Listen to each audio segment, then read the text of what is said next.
Today I have with me Gideon Haigh, one of the world's leading cricket writers, has been covering the game for almost 4 decades.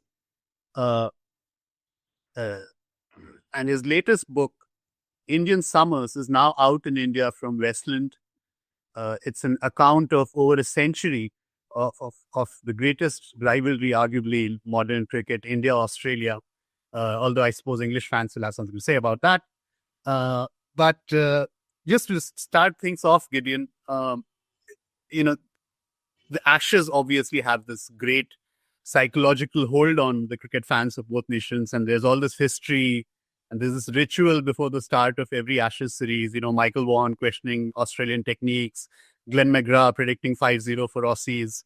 So I just wanted to ask you, has there been a parallel sort of set of rituals or attitudes or patterns before India-Australia series as well? Well, I think you saw just how popular Australian Indian cricket is here from last summer. Record crowds, record ratings, cricket that really captured the imagination. I think these days Australian cricket fans would probably think of the Ashes as representing the past and Australia versus India representing the future. There's a place for both, of course, because cricket is one of those sports that kind of marches backwards into the future. It's always kind of looking to what's gone before. But I think over the course of the last 25 years, probably dating from the 2001 Border-Gavaskar series, Australia versus India has acquired enough of a heritage, enough of a collection of great moments, enough of a pantheon of heroes to really connect with cricket fans of all ages here. If you were anywhere near cricket in the great period of the Australian team in the 90s and 2000s, you remember that probably India was our closest rival after the decline of the West Indies, and they've become a kind of a de facto measuring stick. Right. And how significant would you describe the role of the 2020 and 2021 series? Because in that series, I think Australian fans saw a lot of new Indian cricketers for the first time, because it wasn't Kohli and it wasn't Rohit who was doing the damage. It was all these younger players, and they managed to beat Australia at Gabba. Yeah, I mean, we trust the evidence of our own eyes and the live experience. And for Australia to lose consecutive series here was confronting, salutary for us. We understood that India was formidable in its own conditions, but for them to beat us at our own game, particularly by attacking batsmanship and aggressive fast bowling, was kind of to take the game right up to us. It mattered a lot to Australians to recapture the Border-Gavaskar trophy last summer. There was a feeling that this had kind of become almost as much the World Test Championship as the World Test Championship itself. When I think of Australian captains, certainly the captains that I grew up watching, Steve Waugh, Ricky Ponting, Michael Clarke, it's fair to say that Pat Cummins is a departure in terms of persona and in terms of how the public perceives him. Could you tell us a little bit about why that is the case and why Cummins is considered something of a departure? His passionate activism about climate change, etc., are things that have become controversial in Australia in the past. So just to Indian fans who might not be familiar with the Australian media landscape, could you just tell us a little bit about this? Yeah, I mean, I think the impressive thing about Cummins is that he's done it his own way. I think previous Australian captains did feel a certain necessity to live up to the stereotype of the gritty, stoic, resilient, hard-nosed, sort of Ian Chappell, Alan Border tradition of captains.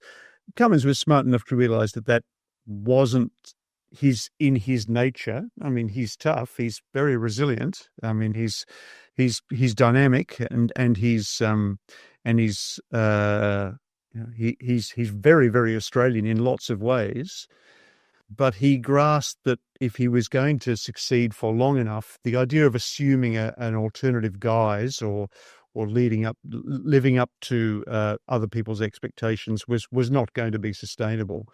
It's interesting, John Inverarity once said to me that all Australian captains go mad at some stage. After a while, the burdens of office and the necessity to live up to expectations and the constant grind of one's own form to maintain that standard eventually gets the better of even the toughest of them. Once again, impressive about Cummins is that he seems to be able to maintain his own playing standards and live up to the cares of office without obviously being burdened by them. I mean, a part of that is to do with very careful management of his workload. He's not knocking himself out by playing pointless cricket. He's smart enough to be selfish about his own game. He's also realised, I think, that it's within the ken of a bowling captain to inspire just as much as a batting captain. We've always thought of the idea of captains as being able to lead by example by making big runs. Right. But in fact, in some ways, it's a bowling captain, because it only takes one ball to get a batsman out, has a better chance of making an impression on a game with a succession of spells than a batting captain. He's actually turned our calculations on the head. Especially a fast bowling captain in test matches. Exactly. Yeah. I guess the one place that he hasn't been able to do it is India, because India, to be a fast bowling captain, is a huge ask. And he failed at it in 2023. Right. Now, when we think about, say, the last, 20 years of India-Australia matches, up until, I think, the 21 series, which we just spoke about, there was this sense of, India being good but not good enough. And I think particularly under Kohli's captaincy, there were a lot of test matches that were very closely fought, but India ultimately sort of gave way. And, media is very fond of projecting sort of psychological reasons, etc. for that. Oh, they're not tough enough. They haven't got the fight, etc. Have you seen that sort of image changing in the last 5 to 10 years when India have now started winning tournaments? Well, I think you're underestimating 2018-19. I mean, they were bloody good. And Kohli was fantastic. He's got charisma. He's got the charisma that I think Viv Richards had in the 80s and 90s, which has made him intensely watchable in Australian conditions. And as far as the media is concerned in Australia, he is an absolute gift. Pete Lawler and I, my colleague on Cricket Etar, we often say that on a dull day, just look at Kohli, because he will give you something to write about. It's guaranteed. And even though on the last tour, he was probably just that little bit beyond his best, he was still absolute box office.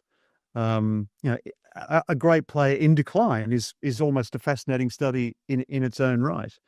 So I would give Kohli a lot of the credit for the way in which Indian cricket has redefined itself in Australia, because I think we admired Tendulkar. We revered Tendulkar. Plenty of people turned up to watch Tendulkar in Australia for the sheer pleasure of watching his virtuosity. But there was not perhaps an expectation that he would be able to successfully carry his team with him. Right. I can remember going to the Boxing Day Test match in 2003, and I was sitting on the far side of the ground in the southern stand. And if you remember, in the first innings on Boxing Day, he nicked off down the leg side first ball, Tendulkar. Right. And I remember the whole row of people that I was with got up and walked out. They'd come to see Tendulkar. They weren't coming here to see anybody else. I think if Kohli got out, people would still stick around because they want to see Reshaped Pant. They want to see whoever else, Hardik Pandya or. And they also wanted to see Kohli on the feet. Absolutely. There's something. He's a great communicator. Tendulkar was a very introverted cricketer. Kohli is a great communicator. He's a great evangelist. And another thing that has made him popular in Australia, Australian fans value Test cricket. And Tendulkar is a stark raving fan of red ball cricket. and they related to that. They knew that it really mattered to him. They could get annoyed with him, and he could occasionally be peevish. But in the end, I think there was enormous respect and affection for him in this country. Right, right. Now you mentioned, your partnership with Peter Lawler and Cricket et al. Uh, as someone who has written ex- extensively for newspapers around the world for decades, and you've just, for the last few years, a lot of your output has been on Substack and YouTube and all these new platforms. How do you see the landscape of cricket journalism changing, especially over the last, say, 5 to 6 years, as digital has become big? I think Cricket et al. Itself has a partnership with the great cricketer, right? And yeah, and they're sort of emblematic of this new brand of cricket journalism and presentation, right? So I'd just like to you take your views about this as someone who has dipped their toes recently into this world. Well, the barriers to entry are a lot lower than they used to be. You used to have the advantage of a legacy media pulpit in order to reach a mass audience. The difficulty is that is monetizing it, is making it pay, is making it sustainable, and that's a challenge for everyone. I don't think anyone's got the secret yet. Ask me in 10 years' time how the transition has worked out, and I'll probably give you a more considered answer. I do know that one thing I think that is lacking in cricket journalism is independence. I think it's quite hard to be completely independent when you are a part of a large media organisation. There are all sorts of compromises, as fearsome as you can be about preserving your integrity. There are considerations to balance in covering the game. I don't feel beholden to anyone at all, except maybe Pete when I write about cricket, and I think he would probably feel the same way. We call I it. think Mr. Lawler recently he lost a position after criticizing Israel, right? Yeah, well, yeah, exactly, on social media. Yeah.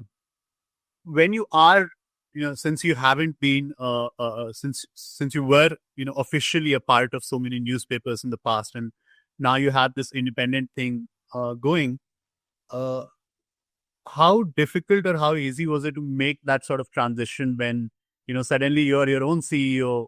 And I know that you've written a book on CEOs as well. So I think you probably resist that nomenclature, but you know what I'm saying. That, you with total power also comes total accountability, right? Well, I've always felt accountable for everything I've written. There's nothing that I wrote for newspapers that I wouldn't have stood behind 100%. I guess it just makes concrete something that I've already felt, and it's something to which I feel naturally comfortable. It's in some respects, it was the natural next step of my career.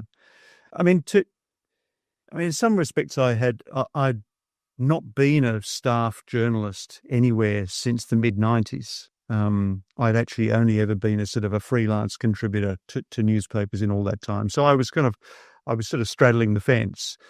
And for me to pull that last leg over the fence was not in the end a huge decision for me. I was also getting to that stage where I probably needed a new challenge. You can get too comfortable doing these jobs for too long, and you can start to repeat yourself. And I think Substack also lends itself to a different kind of writing, a more discursive, more conversational style of writing. You don't feel as though you have to have a view on absolutely everything.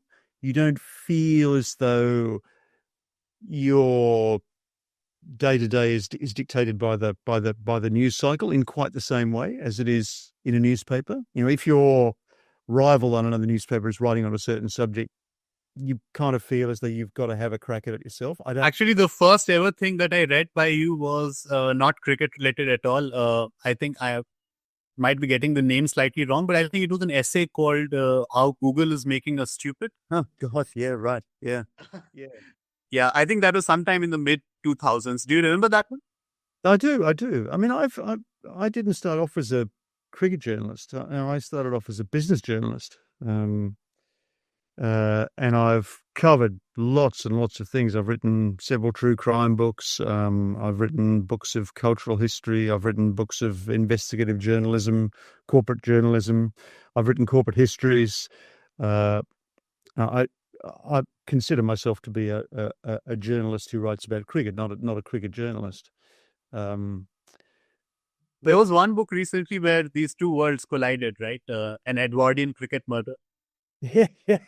Well, the worlds are already always overlapping. I mean, in some respects, it seemed like a strange marriage of interests to be a business journalist and a cricket journalist. But of course, the two now move almost in lockstep. And a lot of the considerations around cricket are commercial decisions.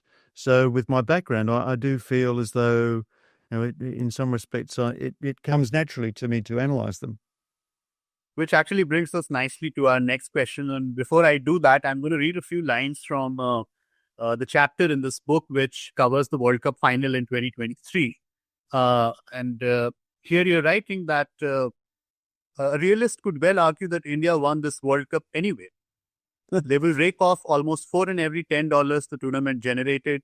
The balance of global cricket power politically, demographically, and economically is fundamentally undisturbed. The BCCI and BJP will remain separated by a fact paper.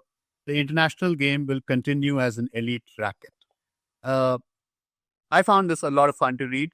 What I found really interesting was that you draw a straight line between the years in which BJP has started controlling Indian cricket. And also it sort of coincides with the big three era in global cricket, right? Where India, England, and Australia have sort of cornered a lot of the resources in the international game. So what I wanted to ask you was, could you tell our readers a little bit about how these two things are related, like the rise of the BJP regime in Indian cricket and also the rise of the big three in world cricket and how that has changed the landscape?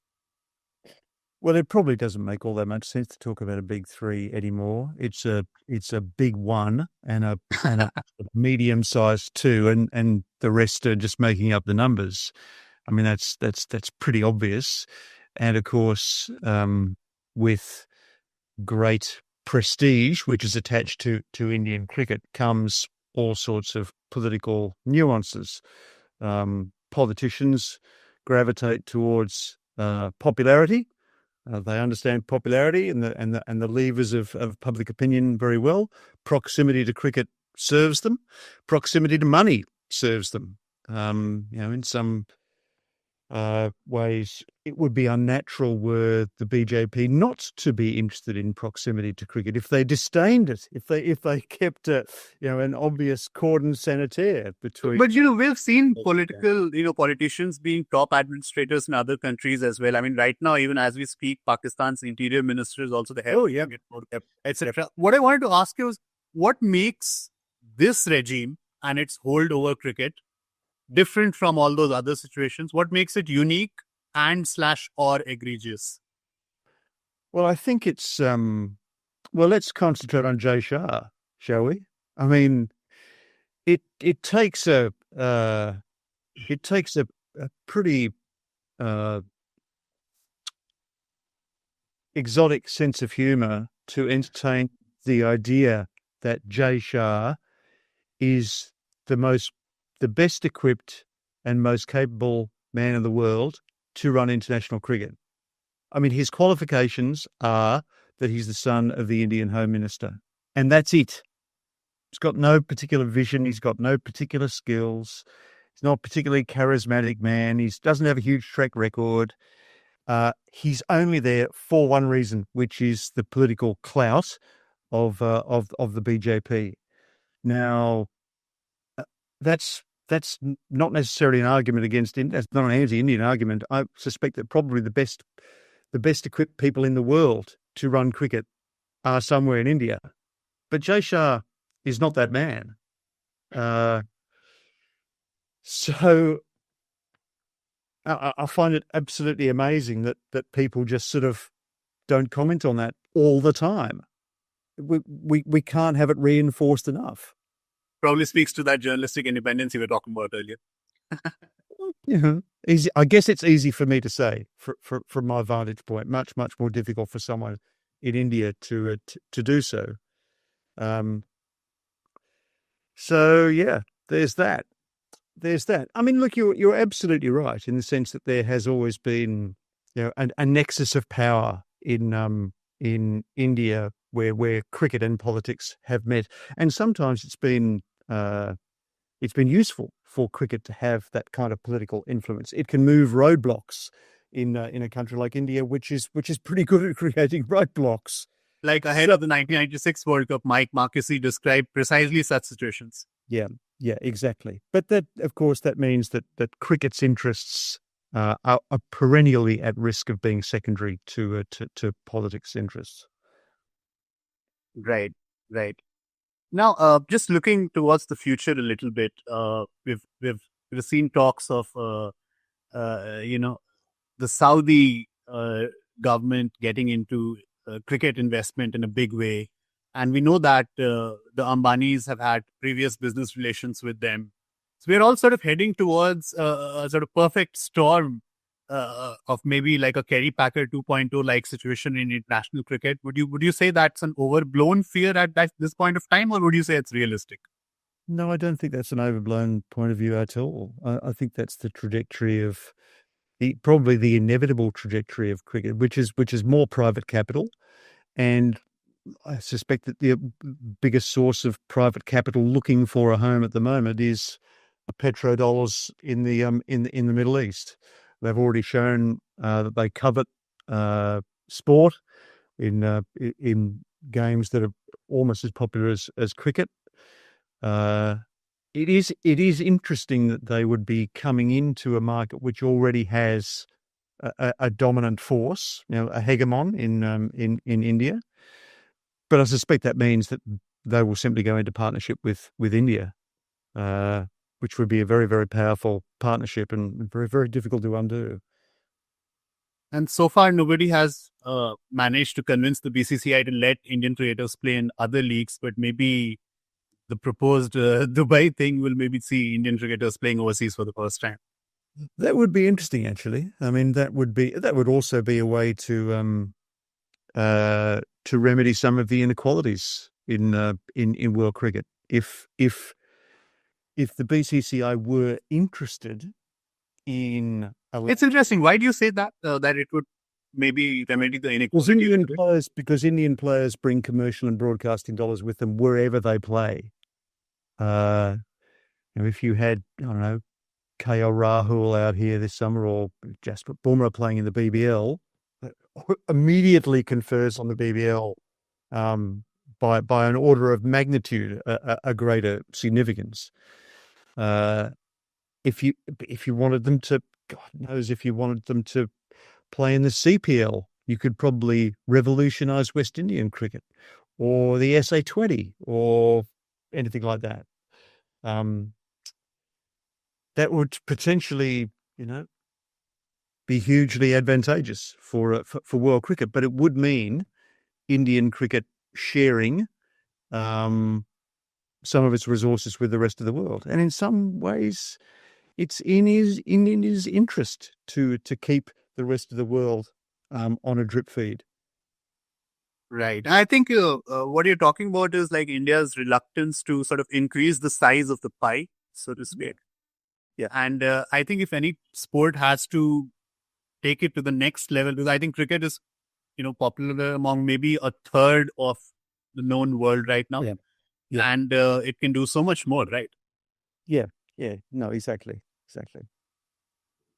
Great. Well, thank you so much for joining us today, Gideon. I had a great time reading this book, and all of you are encouraged to pick this up as well. As I mentioned, this is now out in India from Westland Books, Indian Summers by Gideon Haigh. And before we let you go, Gideon, I think I'm going to put us both on the spot here and ask you for a prediction for today's blockbuster finish between India and England. I predict that India will probably fall short by about 20 runs. You go. Really? Wow. Okay. I'm going to lean against you. I think they'll win it. I see. Yeah, it's pretty flat. I reckon there's a pretty good Indian team. I reckon that there's a bit of character in that. I reckon pant will get them there, probably. It's exciting, though, isn't it? It's exciting. It's been, I mean, a lot of people were saying that the first couple of days are very slow play and everything, but I actually loved it. Yeah. No, actually, it's been really terrific to have two test matches going on at the same time. Like, I've watched so much cricket. And the way the time zones work also is almost an exact overlap. One ends and the other begins. Absolutely perfect. No, I've loved it. And there have been two such different test matches. You just simply, I am amazed, constantly amazed by the variety of that is possible within Test cricket. The incredible versatility of players, the incredible diversity of scenarios, and just how many questions we're left asking at the end of the day's play, and how much uncertainty the format introduces. Absolutely, and the pink ball is another level of complexity. Absolutely. It's still the most exciting format. I don't care what you say. It's still the best. Absolutely, and long may it stay that way. Exactly. Thank you so much once again for joining us today, Gideon. And I hope that this book finds a lot of readers in India. I'm sure they'll have as great time as me with reading it. Thank you so much.